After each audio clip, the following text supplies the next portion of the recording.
नमस्कार दोस्तों। साथियों, एमपीपीएससी प्री या मेंस की बात करें तो आप जानते हैं एक सब्जेक्ट आपका एमपी जीके काफी महत्वपूर्ण है। अगर हम एमपी जीके की बात करें तो यहां से चाहे प्री हो या मेंस हो, दोनों में ही अच्छे क्वेश्चन बनते हैं। तो एमपी जीके की अगर हम बात करें, एमपी जीके में आखिर से पढ़ा कैसे जाता है कि इसके क्वेश्चन हमसे गलत ना हो और कम से कम समय में हम इसे कवर कर ले। तो आज का ये जो वीडियो रहेगा ये इसी बात को लेकर रहेगा कि हम एमपी जीके को पढ़े कैसे। इसे पढ़ने का एक तरीका है, उस तरीके को आप अपनाइए। बहुत जल्दी, बहुत आसान तरीके से आप एमपी जीके को कंप्लीट कर सकते हैं। तो एमपी जीके की अगर हम बात करें तो चाहे प्री हो या मेंस हो, दोनों की दृष्टि से हम यहां पर बात करेंगे। देखिए, सबसे पहले आपको अगर एमपी जीके अच्छे से पढ़ना है, सही तरीके से समझना है, तो आपको एक कार्य करना होगा। एमपी का जो मैप है उस मैप को आप ऐसे समझिए, इस तरीके से बनाना सीखिए कि आपको कभी भी यहां पर समस्या ना हो। ठीक है, जैसे कि हम सबसे पहले मैप बनाते हैं।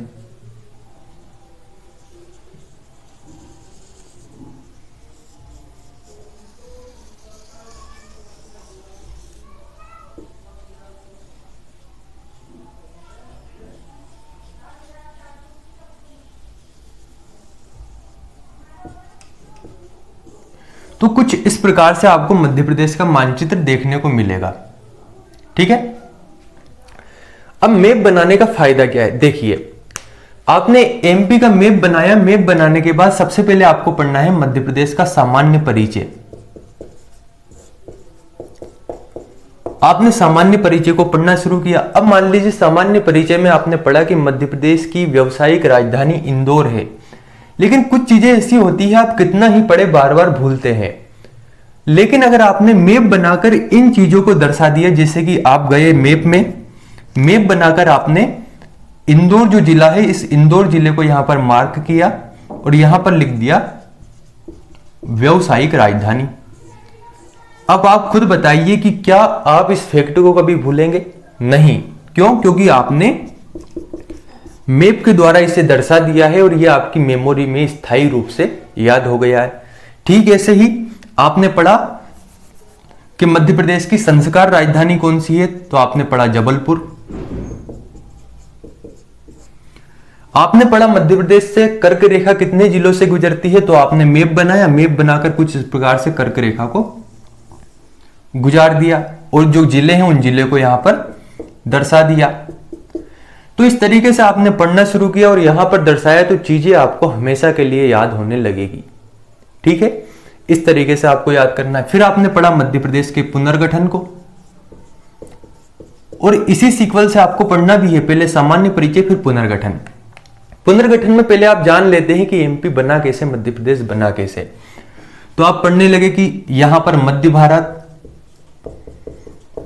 इसके अलावा सीपी बरार, इसके अलावा विंध्य प्रदेश, भोपाल स्टेट, ऐसी बहुत से यहां पर जो राज्य थे या इन स्टेट में ये बटा हुआ था। तो आपने मैप बनाया कि ये वाला हिस्सा हो गया सीपी बरार, ये वाला जो हिस्सा है ये हो गया मध्य भारत, ये वाला हिस्सा हो गया भोपाल स्टेट, ये वाला हो गया विंध्य प्रदेश।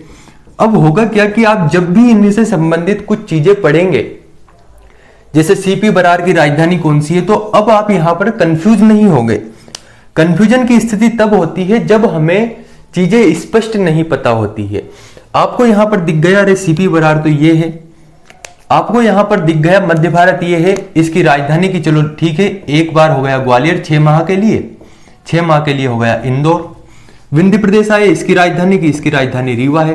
तो आप बताइए क्या आप इसे कभी भूलेंगे? स्वाभाविक सी बात है, नहीं। मैप बनाने का यह फायदा है और इस तरीके से पढ़ने का यह फायदा है कि चीजें आपको हमेशा याद रहती है। इसके बाद आए आप पठार वाले पोर्शन पे। तो मध्य प्रदेश के भूगोल को आपने पढ़ना शुरू किया, आपने देखा मालवा का पठार है कहां, तो आपने मानचित्र बनाया, ये हो गया मालवा का पठार। अब आप बताइए, मालवा के पठार को जैसे ही आपने दर्शाया, आपने पढ़ा सिगार चोटी, आपने चोटी बना दिया, आपने पढ़ा जाना पाव, आपने पढ़ा धजारी, इस तरीके से चोटी बना दी, तो क्या अब आप इन चीजों को भूल पाएंगे? आपसे कोई भी कहेगा कि सिगार चोटी कहां पर है, तो ध्यान आ जाएगा मालवा के पठार में। आपसे कहेगा जाना पाओ पहाड़ी जो चोटी है उसकी ऊंचाई कितनी है, तो ध्यान आ जाएगा कि ये मालवा के पठार में है, जो कि सबसे बड़ा पठार है। फिर आपसे कहा कि नर्मदा सोन घाटी, तो ये मैप बन गया नर्मदा सोन घाटी। सतपुड़ा मेकाल श्रेणी, ये वाला हिस्सा हो गया सतपुड़ा मेकाल श्रेणी। विंध्य प्रदेश ये वाला हो गया, बुंदेलखंड ये वाला हो गया। इसके बाद अगर हम बात करें बघेलखंड ये वाला हिस्सा हो गया, और मध्य भारत ये वाला हिस्सा हो गया। यानी हमें मैप से इतनी चीजें दर्शानी है कि जहां जहां स्कोप हो वहां पर हमें मैप डाल देना है, इससे हमें चीजें याद होगी।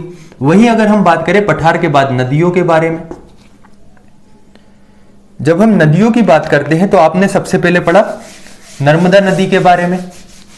तो आपने पढ़ा कि नर्मदा नदी मध्य प्रदेश के अमरकंटक अनूपपुर से निकलती है, उसके बाद ये जाती है और मध्य प्रदेश के इन जिलों में प्रवाहित होती है। तो आप भूल जाएंगे, लेकिन आपने मैप में दर्शा दिया नर्मदा नदी को कहां पर है, अनूपपुर जिला यहां पर, यहां से निकाल दिया ये कुछ इस प्रकार से। अब आप बताइए क्या आप कभी भूलेंगे? आपने जिलों को दर्शा दिया, यहां पर है जिले, इन जिलों से गुजरती है। आपने देख लिया कि बाएं तट की नदियां कौन सी है और दाएं तट की नदियां कौन सी है। तो इस तरीके से पढ़ने से आप चीजों को नहीं भूलेंगे। आपने चंबल नदी को दर्शाया, यहां से निकली, ये कुछ इस प्रकार से यमुना में जाकर मिल गई। बेतवा को दर्शाया, यहां से निकली, कुछ इस प्रकार से मिल गई। सोन को दर्शाया, कुछ इस प्रकार से निकली यहां से, और इस प्रकार से जाकर अन्य नदियों में मिल जाती है। तो नदियों को ऐसे पढ़ना है। इसके बाद बात करते हैं खनिज की। तो खनिज को आपको देखना है कि कोयला कहां पर मिलता है। तो हमने देखा दो क्षेत्र हो गए कोयला के, यहां पर, तो यहां पर कोयला मिल गया। इसके बाद हमने देखा कि अन्य जो भी खनिज है वे खनिज कहां पर मिलता है। आपने देखा कि यहां पर चाहे तांबा की बात की जाए, चाहे अभ्रक की बात की जाए, तो हमने मैप बनाकर उसको दर्शा दिया। इसके बाद खनिज के बाद अन्य किसी भी पोर्शन की बात करें तो हमें इस प्रकार से पढ़ना है कि हम हर चीजों को मैप में दर्शा सके। अगर आप ऐसे पढ़ते हैं तो आपको एमपीजी के काफी आसान होगा पढ़ने में। मान लीजिए आपसे कहा कि इंदौर से संबंधित ये जानकारी है, तो आपने इंदौर में जाकर दर्शा दिया। आपसे कहा गया कि सतना में ये जानकारी है, तो सतना आपने डाला, इससे संबंधित फैक्ट लिख दिया, तो आपको चीजें याद रहेगी। आपसे कहा गया जो निवाड़ी है, निवाड़ी में ये बात है, टीकमगढ़ में ये है, छतरपुर में यहां पर कुछ ऐसी स्थिति है। ग्वालियर की बात करें, आपसे कहा गया कि जो भिंड है, भिंड का स्थान है गोहद, 55 सेंटीमीटर वर्षा होती है, जो कि मध्य प्रदेश की सबसे कम वर्षा है। तो ये चीजें ऐसे दर्शाते हैं ना, तो चीजें हमेशा ध्यान रहती है।